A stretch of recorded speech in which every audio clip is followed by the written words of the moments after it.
back, students. In a series of NCERT exercise solution, we have done from question number 1.1 to 1.5. Now in this lecture, we will discuss from question number 1.6 to 1.10. So let's see the first question, which is 1.6, and that is calculate the concentration of nitric acid in moles per liter. तो moles per litre दिया गया है, इसका मतलब moles per litre क्या होता है, concentration वो भी मोल्स पर लीटर में क्या होगा, that is nothing but the molarity, वो मोलैरिटी है. तो आपसे मोलैरिटी पूछा गया है सॉल्यूशन का in a sample which has a density. Solution की डेंसिटी है ये 1.41 gram per millilitre and the mass percent of nitric acid is given to you which is 69%. ठीक है, तो इसका मतलब क्या है, इसका मतलब है कि 69 gram of nitric acid is present in 100 gram of solution. अगर आपने 100 ग्राम का सॉल्यूशन लिया तो उसमें 69 ग्राम जो है वो नाइट्रिक एसिड ही प्रेजेंट है. सो हम यहाँ लेट कर लेते हैं, late the mass of solution कितना, 100 ग्राम का सॉल्यूशन था, उस 100 ग्राम में से 69 ग्राम क्या है, 69 ग्राम तो नाइट्रिक एसिड ही है. So let the mass of solution 100 gram, then the number of moles of nitric acid will be. देखिए हमारा पर्पस क्या है, मोलैरिटी निकालने के लिए दो चीज़ें चाहिए, number of moles of solute और volume of solution in litre. तो number of moles of nitric acid कितना हो जाएगा 100 ग्राम में, given mass upon molar mass. तो नाइट्रिक एसिड का मोलर मास अगर आप निकालो that comes out to be 1 + 14 + 16 3 ज़ा 16 48 48. सो दिस इज 63. ठीक है, सो डिवाइडेड बाय 63, ये आ जाएगा आपका इसका number of moles, that is 1.095 moles. इतने तो हो गए नाइट्रिक एसिड के मोल्स.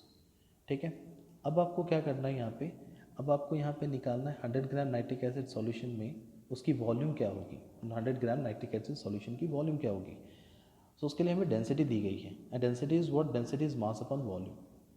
तो अगर मैं वॉल्यूम निकाल लूँ तो वो मास अपॉन में डेंसिटी हो जाएगा. हमें सॉल्यूशन की वॉल्यूम निकालनी है, क्योंकि मोलैरिटी के फॉर्मूले में नीचे हम लोग number of moles of solute upon नीचे क्या लेते हैं, वॉल्यूम ऑफ सॉल्यूशन. तो डेंसिटी भी सॉल्यूशन की दी गई थी, तो वॉल्यूम भी यहाँ से सॉल्यूशन का आएगा, और मास हमारा किसका होगा, वो भी सॉल्यूशन का होगा. तो सॉल्यूशन का मास कितना है, सॉल्यूशन का मास है 100 ग्राम. ठीक है, और डेंसिटी कितनी है, तो डेंसिटी सॉल्यूशन की 1.41 ग्राम पर मिलीलीटर. ग्राम से ग्राम कट गया, and 100 upon this is 70.92 millilitre. अगर आप इसे लीटर में लिखें तो 0.07092, this is litre, and this is what, this is the volume of solution. ये मैंने सॉल्यूशन की वॉल्यूम निकाली.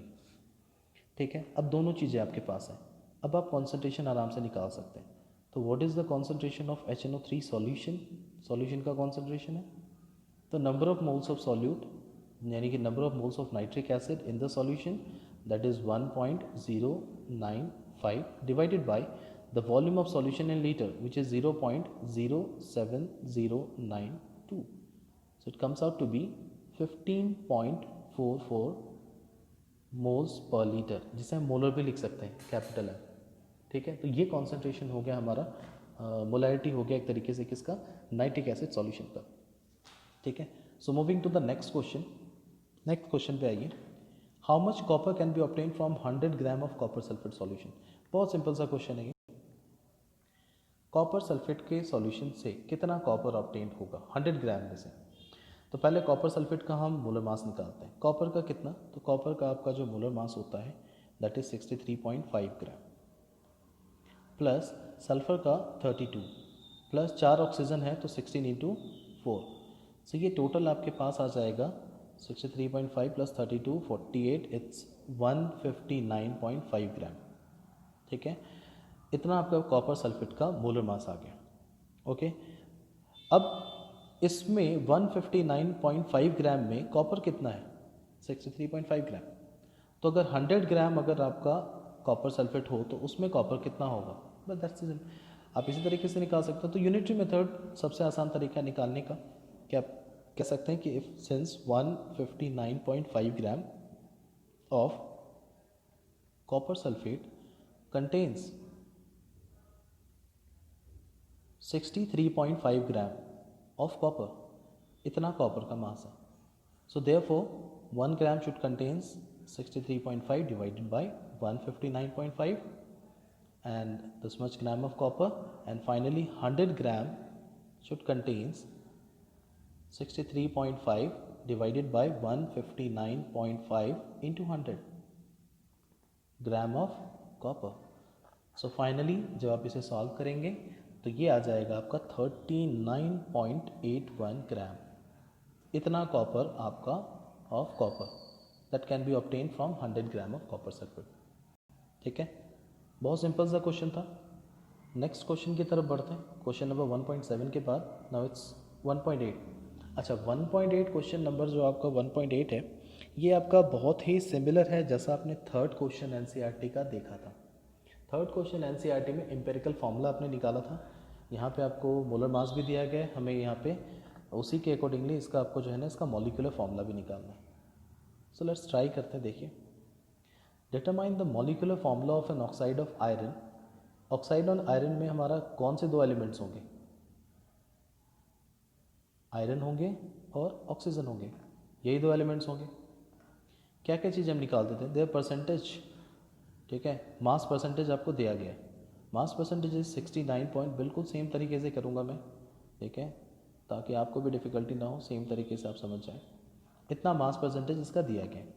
उसके बाद दोनों का, आयरन का भी हो गया, कॉपर. मैंने क्या कहा, इसे आप ग्राम में कन्वर्ट कर लें. सपोज कर लो 100 ग्राम का वो आयरन का ऑक्साइड था, तो उसमें 100 ग्राम में इसका मतलब 69.9 ग्राम आयरन होगा. जितना परसेंटेज दिया गया वो आउट ऑफ 100 ही दिया जाता है. फिर हम क्या निकालते हैं, दो चीज़ निकालने के बाद रिलेटिव नंबर ऑफ मोल्स निकालते हैं. Relative number of moles. ठीक है, सो रिलेटिव मोल्स लिख दूँ मैं सिर्फ. So relative moles 69.9 divided by इसके एटॉमिक मास से डिवाइड कर दो विच इज़ 55.85. यह आ जाएगा 1.25 मोल्स. ऑक्सीजन का 30.1 दिया गया एंड ऑक्सीजन का मास 16 ग्राम हमारा होता है, तो given mass upon molar mass. So 16 से डिवाइड करने के बाद this is 1.88. So next step में हम क्या करते हैं, सिंपलेस्ट रेशियो लेते हैं. तो पहले सिंपलेस्ट रेशियो निकालने के लिए हमें क्या करना होता है, जब एक होल नंबर रेशियो नहीं आ रहा हो, यानी कि 1.25, एक वैल्यू है 1.25 और एक वैल्यू है 1.88, तो आप इन दोनों में से जो सबसे छोटा होगा उसी से दोनों को डिवाइड करोगे. दोनों में से छोटा कौन है? ऑब्वियस सी बात है 1.25. तो ये डिवाइड कर दिया, दैट इज़ 1. इसको भी 1.25 से डिवाइड करो, नहीं दोनों को सेम स्मॉलेस्ट वैल्यू से डिवाइड करेंगे. Now this is what, this is 1.88 divided by 1.25. तो इसको डिवाइड करने के बाद ये अप्रॉक्सीमेटली हमारा 1.5 आएगा. नाउ ये निकल जाने के बाद, ठीक है, आपके पास आयरन और ऑक्सीजन का रेशियो अभी भी होल नंबर रेशियो नहीं आ रहा है. तो आयरन एंड ऑक्सीजन का होल नंबर रेशियो निकालने के लिए, होल नंबर रेशियो निकालने के लिए हमें इसे 1 को भी मतलब ऐसे, एक सेकेंड, 1 ये आ रहा है 1:1.5. इस पूरे रेशियो को हमें 2 से मल्टीप्लाई करना पड़ेगा. Then it will be 2:3. So therefore the compound is empirical formula is, empirical formula क्या आ जाएगा फिर, Fe2O3. ठीक है, बट अभी क्वेश्चन खत्म नहीं हुआ. देखो, मास परसेंटेज दोनों का दिया गया था, आपने उससे एम्पेरिकल फार्मूला निकाल लिया. Given that the molar mass of oxide is, अब आपको मोलर मास दिया गया है और आपको निकालना भी मॉलिक्यूलर मतलब मॉलिक्यूलर मास है. तो उसके लिए हमें पहले इसका एम्पेरिकल मास निकालना होगा और तब जाके हम n निकालेंगे, क्योंकि हमारे पास एक रिलेशन होता है, आपने पढ़ा हो कि मॉलिक्यूलर मास, मॉलिक्यूलर फार्मूला, और ये मॉलिक्यूलर फार्मूला जो होगा वो एम्पेरिकल फार्मूला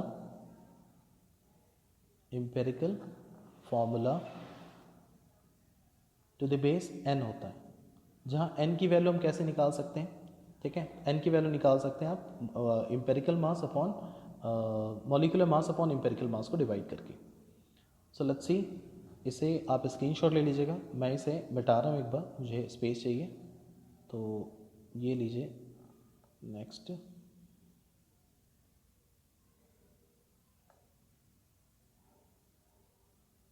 सो मेरे पास अभी जो दो चीज़ें आई हैं उनमें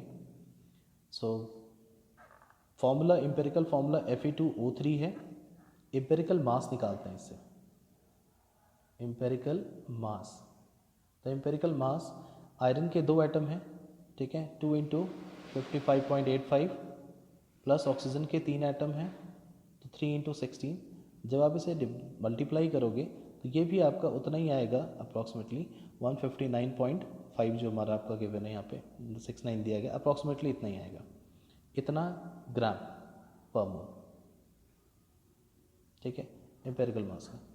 इसी तरीके से मॉलिक्यूलर मास आपको गिवन है, the molecular mass of the oxide, molar mass वो गिवन है आपको, मैं इसे मॉलिक्यूलर मास लिख रहा हूँ, ठीक है, दैट इज 159.69 ग्राम, ठीक है, पर मोल, ग्राम मॉलिक्यूलर मास। सो एन की वैल्यू क्या होती है, it's molecular mass upon empirical mass. So the ratio will be 159.69 divided by 159.69, this is 1। तो अगर ये 1 है तो यहाँ n की वैल्यू अगर आप 1 पुट करोगे देन द कंपाउंड, तब कंपाउंड का आपका फॉर्मूला क्या हो जाएगा, देयरफॉर द एम्पेरिकल, अगर एम्पेरिकल फॉर्मूला आपको पता है, therefore the molecular formula will be, molecular formula will be empirical formula that was Fe2O3 और उसके बेस में ये n देना है आपको विच इज़ 1, तो वही आएगा। So this is the final answer Fe2O3, यही आपका लास्ट आंसर है, यानी कि इसका मॉलिक्यूलर फार्मूला भी कितना होगा, तो दैट इज़ Fe2O3, ठीक है। नेक्स्ट क्वेश्चन की तरफ बढ़ते हैं, यानी इसका एम्पेरिकल फार्मूला और मॉलिक्यूलर फार्मूला सेम हो सकता है। So this is the condition when the empirical and molecular formula will be same when the value of n is equals to 1।